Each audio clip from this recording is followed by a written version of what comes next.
Rain whispered against the windows of the Serenity Brew, the city outside blurred into ribbons of neon and shadow. Warm golden light softened the white marble counters, flickered across velvet chairs, and glinted on a dozen porcelain teapots lined in military precision along the bar. A slow piano, half memory, half dream, flowed through the air, barely louder than the hush of whispered conversations. Maya moved through the tea house like a shadow in silk. Each step measured, silent, her eyes mapping every corner, registering the emergency exit half hidden behind an ornamental plant, the burnished brass fire extinguisher within arm's reach, the spill of chopsticks in a metal canister by the prep counter. In her mind, every object was catalogued: weapon, shield, distraction. She wore her waitress uniform like a second skin, apron tied too perfectly, dark hair swept up, stray wisps framing a face that invited neither trouble nor memory. The guests were always the same: high heels and business suits, couples draped in nervous affection, the stray loner nursing jasmine tea and regrets. But tonight, at the corner table by the rain-fogged window, sat a man who didn't belong to any world she'd ever known. Elias Vance. He came in at 6:37 p.m. sharp every Thursday, always alone. He ordered chamomile with a single spoon of honey, no lemon, and never spoke more than was needed. His eyes, gray as a winter sky, rarely left the silver locket hanging from a chain in his fist. The locket, everyone whispered, was all he had left of his wife. Tonight, he seemed more fragile than usual. Shoulders hunched, skin washed out beneath the soft lights, as if some invisible weight pressed him deeper into the leather armchair. He barely touched his tea, staring at the world beyond the glass, the city blurred by rain, memories pressing up against the present. Maya filled his cup anyway, careful to avoid the edge of the table where his trembling hand might spill. She'd seen tremors like that before, PTSD maybe, or the slow corrosion of grief. But the way he scanned the room, the way his fingers clenched and unclenched the locket, told her something deeper was unraveling beneath the surface. She wondered what kept bringing him here. The Serenity Brew was safe, yes, anonymous, off the main street, the kind of place where secrets could rest a while. But for someone like Elias Vance, safe was never really safe. Not in this city. Behind the counter, Maya caught her own reflection in the steel of the espresso machine. Eyes sharp, posture too alert for a waitress paid by the hour. For a moment, her face looked like a mask she'd forgotten how to take off. Sometimes she almost believed in the new life she'd built, the quiet anonymity, the soft apron strings, the polite, "Thank you, sir." But the habits drilled into bone never left her. She always knew where the knives were. She always watched the door. Lightning flashed, lighting up the tea house in a burst of silver. For a heartbeat, she saw a strange movement in the window glass. Not the rain, not her own reflection, something else. A flicker, a distortion, like a shadow passing behind the veil of reality. Maya's heart ticked faster. She checked the clock, 7:12 p.m. Too early for closing, too late for families. The piano faltered, a sour note echoing beneath the glass dome ceiling. A sense of unease crept up her spine, as if the room itself was holding its breath. Elias stiffened in his seat, eyes darting to the window. His knuckles whitened around the locket. Maya glanced at the door. A figure lingered outside, half hidden beneath the awning, a coat collar pulled high, face obscured by rain and streetlight. She caught the flicker again, now in the glass display of pastries, a shape out of place, a presence pressing in. The Serenity Brew was built to keep the world at bay. But tonight, something had slipped through, a phantom threading the boundary between memory and danger. She reached for the teapot, hands steady, mind racing. Whatever was coming, it was already here. She could feel it in the air, the pressure before a storm, the silence before a scream. In the glass, the strange reflection flickered again, closer this time. Maya set her jaw. Shadows moved, and old instincts awoke. She would be ready. The Serenity Brew had always been a sanctuary against the city's turbulence. Tonight, the illusion shattered like thin glass. The door chimed, a discordant sound that cut through the gentle piano and made Maya's nerves stand on edge. 5 men entered, moving as a single shadow, black coats dripping rainwater onto the polished wood floor. They didn't pause to shake off the storm. Their presence devoured the calm, sucked the oxygen from the room. Maya's hands tightened around the teapot handle. The old habits whispered warnings. These were not ordinary customers. Their eyes swept the space, calculating, cold, dismissing the other patrons as furniture. They fanned out with military precision, boots silent, faces a study in unreadable menace. Only one remained in the doorway, tall and motionless as an executioner awaiting the hour. Lightning illuminated his profile, sharp jaw, severe cheekbones, hair slicked back like a blade. He was the last to enter, but instantly commanded the room. Maya's world contracted to a pinpoint. She recognized him. Kale. The name ricocheted in her skull, dredging up memories she'd buried beneath months of routine. Kale, her teammate once in the deepest days of Project Phoenix. Kale, who never smiled, who could break a man's windpipe with 2 fingers and then drink his tea in silence. He moved with that same predatory patience now, eyes sliding past Maya to lock onto Elias Vance, still frozen by the window. Kale's presence radiated cold, sharper than the rain. The other men didn't dare move until he gave the signal. Maya's mind worked in overdrive. This was no robbery, no random shakedown. The way they isolated Elias, the way Kale's gaze burned through the tea house, was a message, a reckoning delivered with ritual precision. The waitresses and baristas faded into the scenery. The other guests shrank into corners, feeling the weight of real danger for the first time in their pampered lives. Elias tried to rise, but his body betrayed him. The silver locket clattered against his teacup, the sound impossibly loud. His eyes met Maya's, full of old pain, now edged with terror. She saw him searching her face, looking for help, answers, a lifeline. Kale nodded once. 2 of his men glided forward, their movements too practiced for street muscle.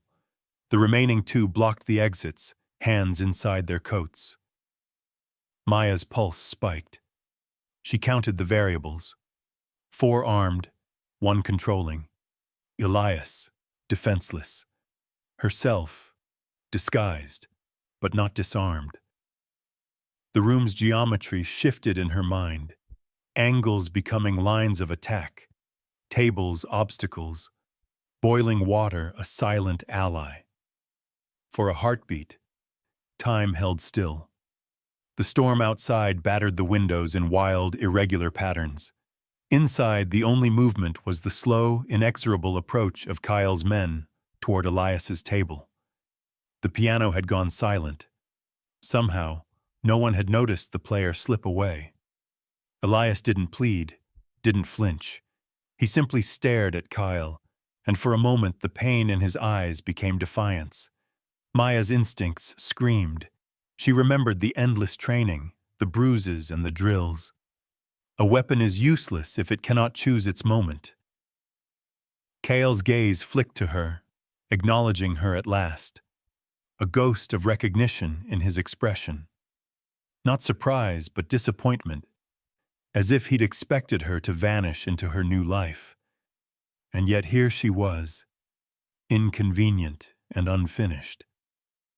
He lifted a gloved hand, fingers splayed, a signal. His men closed in on Elias.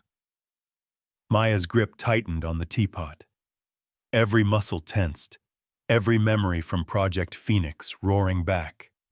She was no longer just a waitress. She was a shadow honed for moments like this. As the two men reached for Elias, Maya stepped into the storm. The tea house seemed to contract around the violence about to erupt.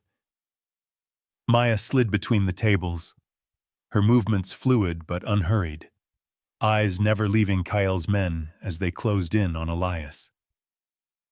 Time stretched and snapped, the tension a wire drawn to breaking. The first man reached for Elias, gun half visible beneath his jacket. In a single motion, Maya's arm arced. Boiling tea splashed across his wrist, a sizzle of pain cutting through his grunt.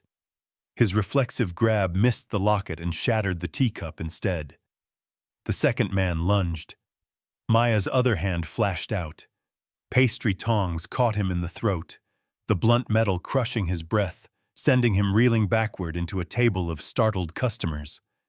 The third and fourth men turned, confusion breaking their formation. One drew a weapon. Maya grabbed a wooden chair. Pivoting on her heel, she let the chair's weight carry her, an arc that collided with the man's shins, knocking him flat. In the chaos, guests screamed, ducking under tables, their expensive perfumes blending with the acrid scent of hot tea and fear. Maya moved through the storm with a dancer's logic, everything slow motion and sharp. The world had reduced itself to targets and trajectories, muscle memory guiding her hands, each movement practiced in sleepless nights and echoing gyms. One man swung at her with a heavy mug. She twisted, felt the air rush past her cheek, then used his momentum to drive his head into the counter's edge. Another reached for his gun, too slow. She kicked the weapon away, sent it skittering under the espresso machine, then used the momentum to drop him with an elbow to the jaw. All around her, the scene twisted between chaos and choreography. A waltz of violence, every step calculated, every turn deliberate. Cups smashed, chairs toppled, glass cracked beneath boots. Maya's heart pounded, not from fear, but from the terrible, intoxicating clarity of being utterly alive. Elias crouched behind the overturned table, shielding the locket in his fist, face pale but eyes locked on Maya. For the briefest second, she saw something in him, a flicker of recognition, or awe, or perhaps the horror of witnessing the return of something he'd hoped was gone forever. But not everyone was moving. Kyle stood utterly still in the eye of the chaos, arms crossed, a cold smile just touching his lips. He didn't flinch as his men fell. He didn't even reach for a weapon. Instead, he watched Maya with the unsettling calm of a scientist observing a dangerous experiment. The look in his eyes was almost intimate, a recognition not just of her skills, but of the life she'd tried so hard to leave behind. Maya finished with a final brutal sweep, sending the last assailant crashing into the pastry display. Shards of glass skittered across the tiles, scones and cookies collapsing in a heap. Silence returned in a shudder, broken only by the shallow breaths of the guests and the rain tapping harder against the windows. 4 men lay groaning or unconscious. Maya was breathing hard now, sweat prickling beneath her uniform, arms tense and ready for whatever came next. Kale remained motionless, eyes never leaving hers. For a long moment the world shrank to a line between them, him the specter of everything she'd escaped, her the living memory of the project that had broken them both. The other patrons dared not move, paralyzed between terror and fascination. Kale's smile widened a fraction, acknowledging her performance, as if she'd simply passed a test only he understood. He took a step forward, his presence expanding to fill the ruined calm. Maya stared back, chest heaving, jaw clenched. For the first time, the roles were reversed. She was the storm, he the unmoved center. She waited for his next move, every nerve braced for the collision. The piano, as if on cue, resumed its soft, haunting tune. The real fight, Maya knew, was only beginning. The world outside was nothing but rain and shadows. Inside the Serenity Brew, Maya stood amidst the wreckage of upended chairs and broken glass, the ghosts of her past pressing in from every side. Kyle's cold smile was a spotlight, dragging her back into memories she'd spent years trying to erase. She blinked, and suddenly she was 16 again, knees bloodied, fists shaking, the sting of ammonia in a windowless training room. The air tasted of sweat and fear, the fluorescent lights humming above endless rows of mats. Professor Alistair Finch, taller than any shadow, loomed over her. He'd laid a hand on her shoulder, not comfort, but possession. "You are our hope, Phoenix," Finch said, his voice soft and dangerous, echoing in the cavern of her memory. Hope. That was the word he used, every day, as they pushed her further, beyond exhaustion, beyond pain. Hope was the carrot, the lie. She remembered the drills, knives flashing, gunmetal cold against her cheek, bruises blooming across her ribs, the sharp click of Finch's stopwatch, over and over until even her nightmares ran in perfect formation. Kyle was always there, silent and watchful. His eyes never betrayed fear, only calculation. He was the only one who could keep up with her, the only one who understood that hope was just another way to sharpen a blade. She remembered the lessons in anatomy, where to press, where to cut. She remembered the isolation tanks, the shivering cold, the pulse of her own heart in the dark. She remembered Finch's rules. A weapon doesn't choose. A weapon obeys. But Maya had always been a faulty instrument. Her empathy, her questions, her rebellion. They'd tried to break it, but it kept returning, stubborn and raw. Even as she excelled, she hated them for it, hated herself for needing their approval. Her life since then had been nothing but escape, escaping Project Phoenix, escaping Finch, escaping the part of her that could kill without flinching. Now, years later, she'd become the ghost they built. Maya, waitress by day, shadow by necessity. But as Kael's voice sliced through the stunned silence of the tea house, the illusion shattered. "Phoenix number 7, Kael said, his tone colder than the rain outside. "Once again, you've chosen the wrong side." The words stung, not with accusation, but with recognition. He saw through every mask. For him, there was no Maya, only the weapon, the experiment, the number. She felt every eye in the room on her, but only Kyle's mattered. The guests saw chaos and violence. Kale saw betrayal. He always did. His loyalty was absolute, terrifying in its purity. Maya's chest tightened. She searched the room, mind racing. Finch, Kale, the Phoenix Code, Elias. Threads tangled into a noose. Her hands trembled.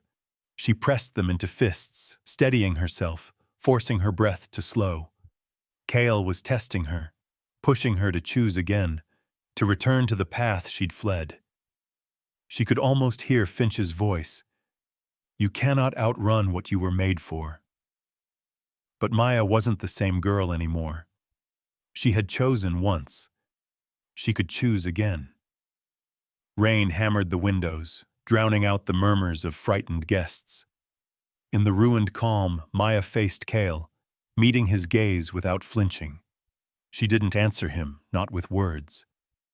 Her silence was its own defiance. Kale's eyes narrowed, a flicker of something, respect, disappointment, memory, passing through them. The chessboard was set. The next move belonged to him. The storm outside crashed against the glass. But nothing could drown out Kyle's accusation as he stepped forward, boots crunching over broken ceramic.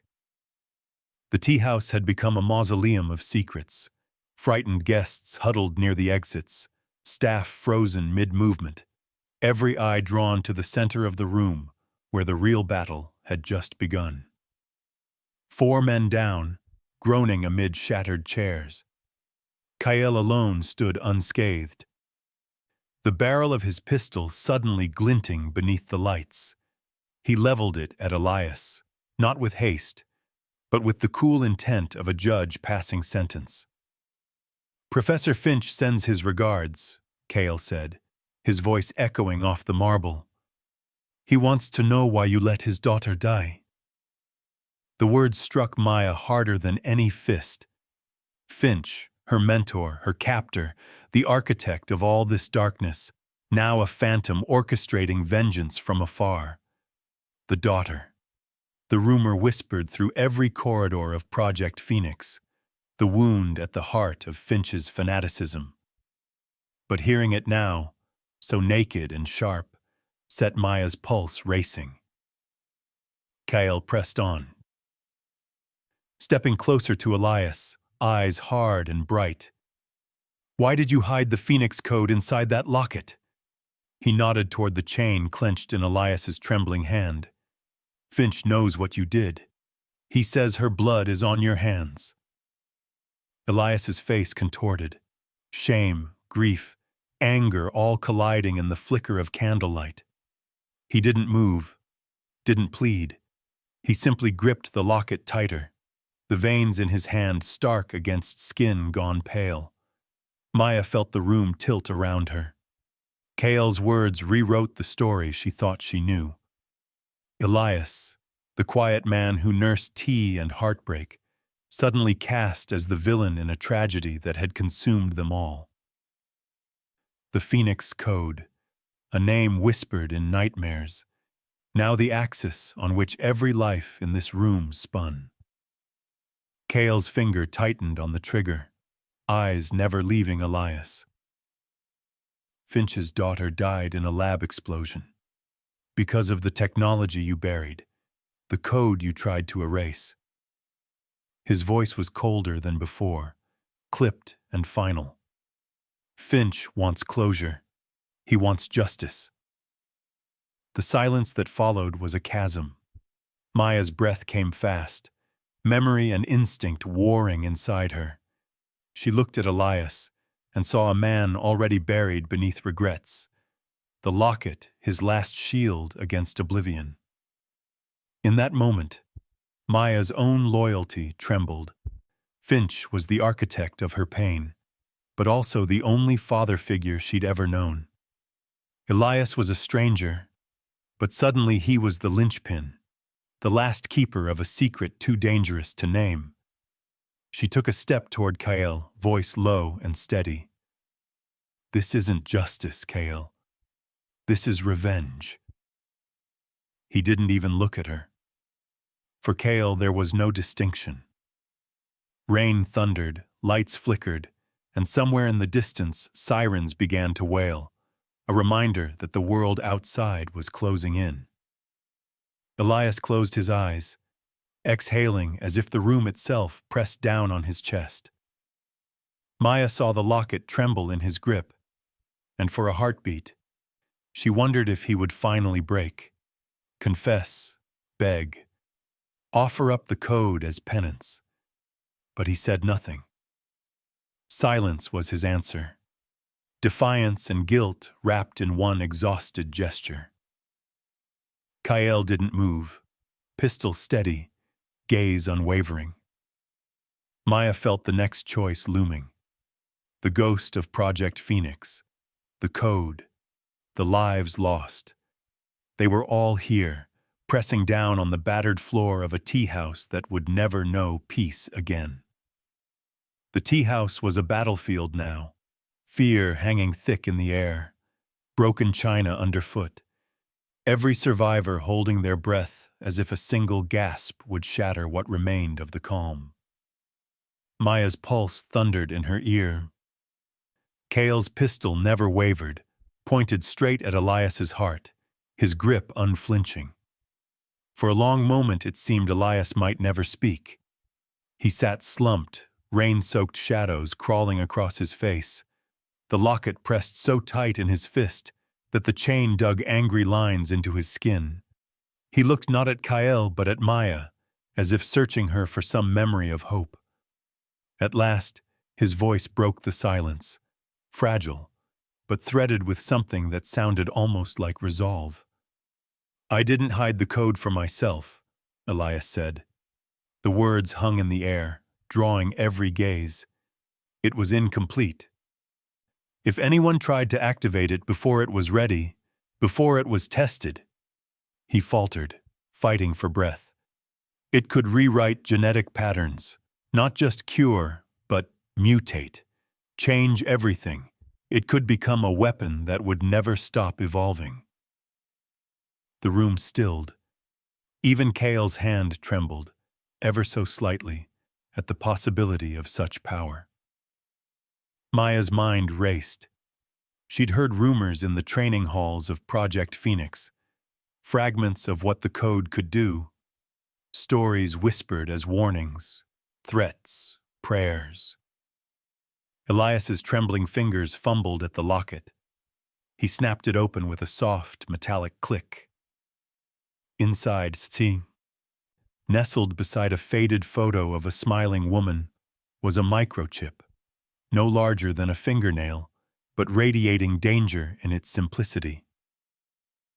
"The final password is the day she left me," Elias said, barely above a whisper. "I locked it away out of duty, not fear. If Finch's daughter had lived, if the project had worked the way we dreamed, maybe none of this would have happened." Maya felt something shift inside her. The Phoenix Code, the holy grail and curse of Project Phoenix, was not just a weapon, but a burden. Its existence had ruined lives, destroyed families, twisted love into obsession and hate.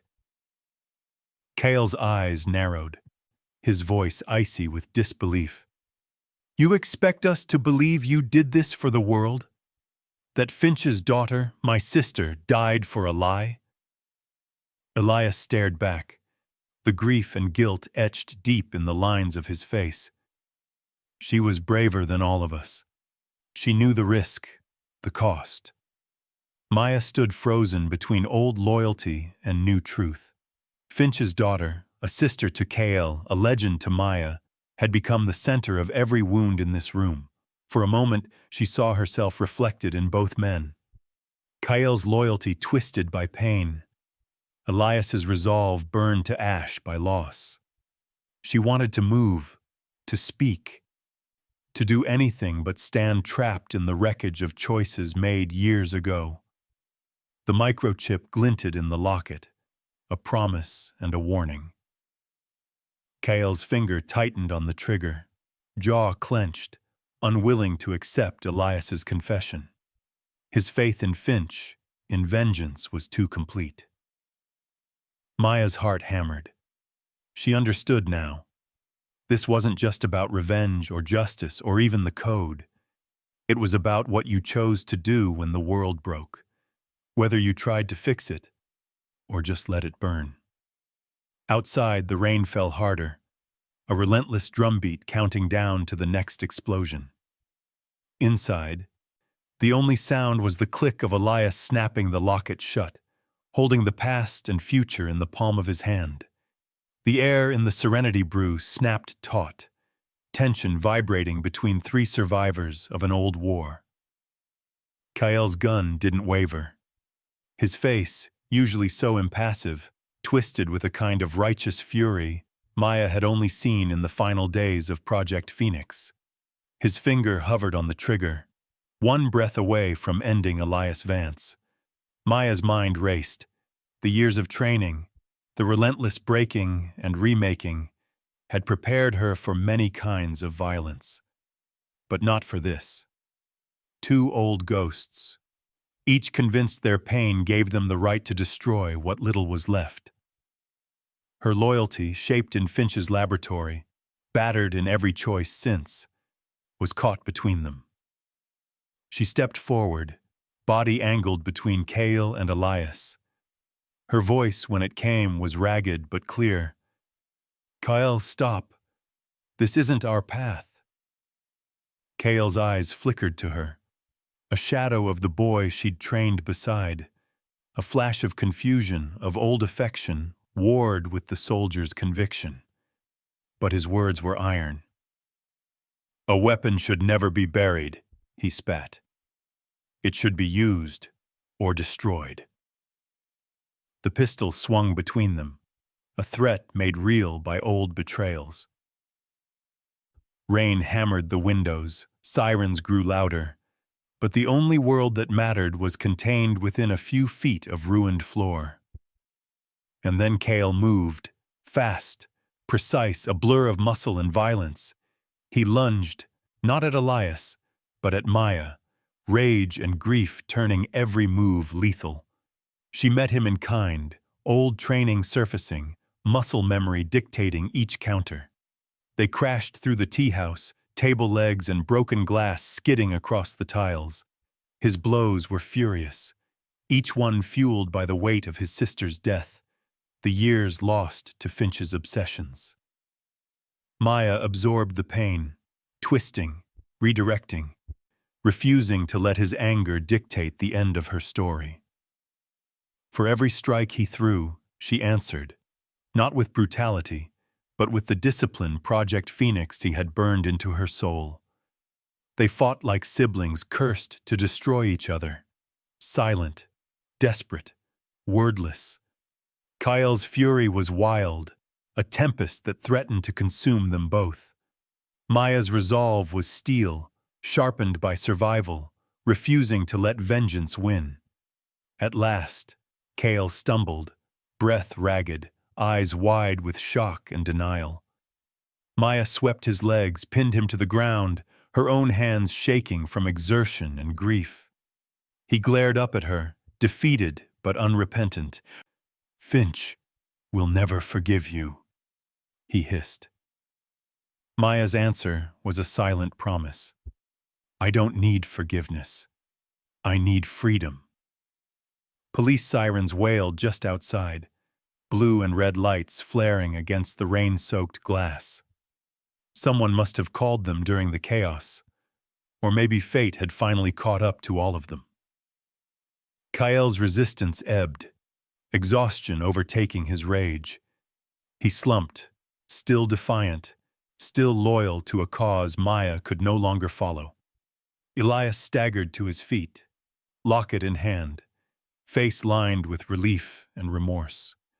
For a moment, all three were united by the weight of everything they had lost, and the dangerous hope that something new might grow in the ashes.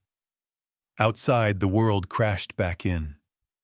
Inside, Maya knelt beside Kael, breathing hard, the storm within her only beginning to subside.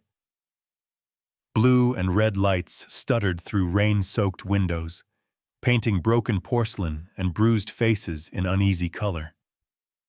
The police stormed the Serenity Brew with the practiced efficiency of men who had done this too many times, guns drawn, voices booming, ordering every survivor to the floor. Maya went still, hands spread wide, body angled to shield Elias and even Kael, who lay battered but alive. Instinct told her to run, to vanish into the city and never look back. But instinct, she realized, was only half the story now. She'd made her choice. One officer's gaze lingered on Maya's uniform. Just another waitress caught in the wrong storm. Elias stepped into the chaos, battered but composed, voice cool with authority. "It was a robbery gone wrong," he said. "I'll handle statements. Please, my staff. She's in shock." He named Maya without naming her, erasing her history in a single breath. Money and reputation still had power, even here. The police, faced with a man whose photo hung in City Hall and hospital wings, swallowed his story without question. Kyle was cuffed, led away, silent, eyes burning with the last embers of old loyalty. For the briefest moment, his gaze met Maya's. Not forgiveness, not hatred, but something raw and unfinished. A promise that the past was never truly gone. Hours later, the Serenity Brew was a silent ruin. Chairs upended, tea staining the floor, the city's sounds muffled by exhaustion and regret. Elias summoned Maya to his office. A corner space cluttered with patent blueprints and untouched awards. He shut the door behind them, locking out the world. He didn't waste time. "You saved my life," he said, simple and direct. "Let me help you now. Money, safe passage, a new identity. You can leave this all behind." Maya looked at him, really looked. The lines of grief, the way he cradled the locket even here. "Money only repeats Finch's mistake," she replied quietly. "He thought power could fix the past, buy absolution. I want something else." She took the locket from his hands, setting it gently on the desk between them. The microchip inside gleamed, terrible, hopeful. "This code must be completed," Maya said, "not as a weapon, not as a secret, not hidden by guilt or used for vengeance. If we're going to fix anything, we finish it the right way, and we protect it, together." For a long time, Elias only stared at the locket. The rain had finally stopped, but its echo lingered in the hush between them. Hope flickered in his weary eyes, not naive but hard-won, like the first sunrise after a sleepless night. Maya felt the room shift, the burden of old wounds settling somewhere lighter. For the first time in years, she let herself imagine a future not built on running or hiding or fighting alone. Outside, police tape fluttered in the wind. Inside, two survivors made a quiet, defiant pact: to build instead of destroy, to choose repair over revenge. The city, uncaring, marched on. But for Maya, for Elias, and for the ghost of everyone lost to Project Phoenix, something had changed. The legacy of ashes would not end here. Months passed, but the ghosts of the Serenity Brew lingered in Maya's dreams. Broken glass, cold rain, the taste of fear and defiance still sharp as ever. Yet each morning brought a fragile sense of something different. Not peace exactly, but the quiet weight of purpose. The old tea house was gone, replaced by a sign that read, "Under new management." The scars of the past scrubbed away by new ambition. Across the city, in a windowless lab that smelled of solder and tea leaves, a different kind of rebirth was taking shape. Elias Vance worked late, always. The world had known him as a grieving widower, a ghost in expensive suits. Now, under fluorescent lights and security cameras, he became something else. An architect building hope from the rubble. His desk overflowed with blueprints, servers blinked quietly along the far wall, and the Phoenix Code, once a curse, now a possibility, flickered on a laptop screen. Maya was never far. Gone was the waitress's uniform. She wore jeans and a loose sweater, her hair pulled back for function, not disguise. She felt exposed in this new life, unarmored, uncertain. Yet every morning, she crossed the city, slipped through secure doors, and took her place beside Elias. Her job now was part sentry, part collaborator, part silent ghost warden of the code that had nearly destroyed them both. The lab was quiet, but not lonely. Sometimes Maya would find herself staring at the rain through frosted glass, tracing droplets as they wound toward the earth. She thought of Kael, locked away, or perhaps vanished into some other fight. She wondered if forgiveness was even possible, or if some debts were written in blood. But work always pulled her back. Lines of code scrolled across the screen, punctuated by bursts of frustration and sudden revelation. Elias muttered to himself, brow furrowed, hands trembling only rarely now.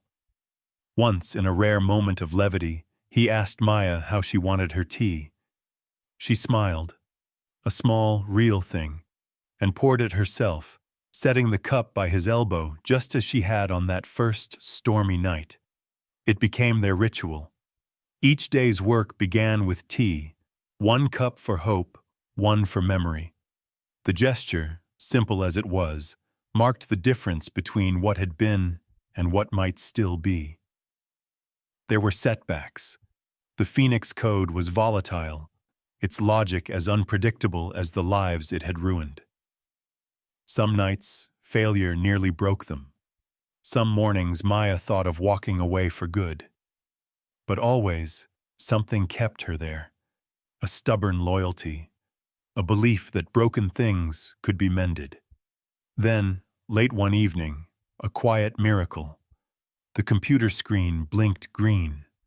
The first safe lines of the Phoenix Code had run successfully, the data stable and true. It was small, just a proof of concept, a signal in the dark. But it was real. Elias slumped in his chair, laughter and exhaustion mingling in the lines around his eyes. Maya felt something lift from her shoulders, a shadow, perhaps, or just the heaviness of survival. She poured 2 cups of tea, hands steady at last, and placed one before Elias. Their work was not finished. There would be new dangers, new doubts, new shadows waiting.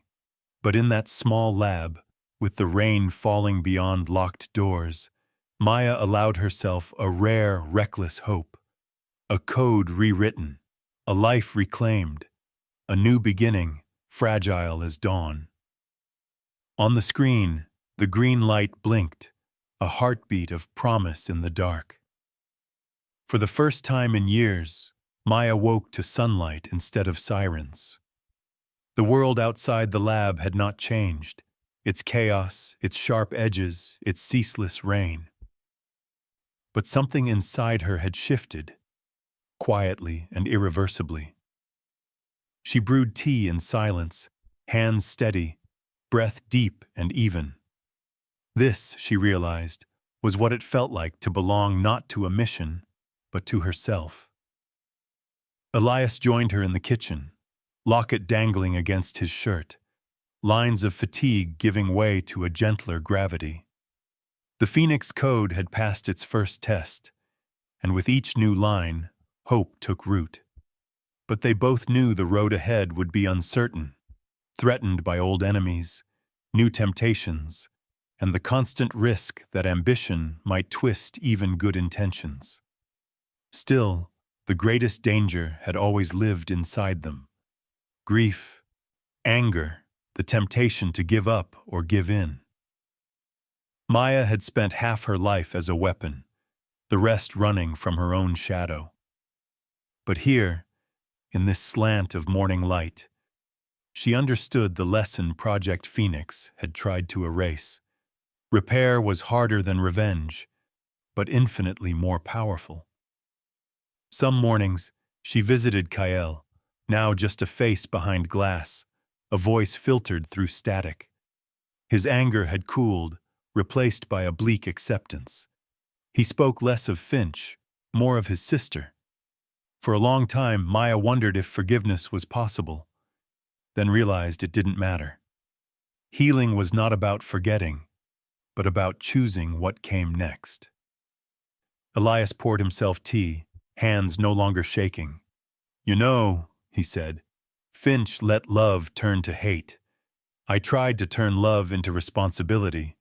But you," he smiled, weary and proud, "you chose to build. That's what saves us." Maya nodded, uncertain how to answer. She watched steam rise from her cup, tracing invisible shapes in the air. The Phoenix Code wasn't just lines of data or the sum of lost years. It was a promise to repair, to choose life over memory, creation over destruction. Outside, the city rumbled, indifferent, vast, beautiful in its way. Maya stepped to the window, sunlight catching the edge of her mug. "We all carry wounds," she thought, the words echoing somewhere deeper than speech.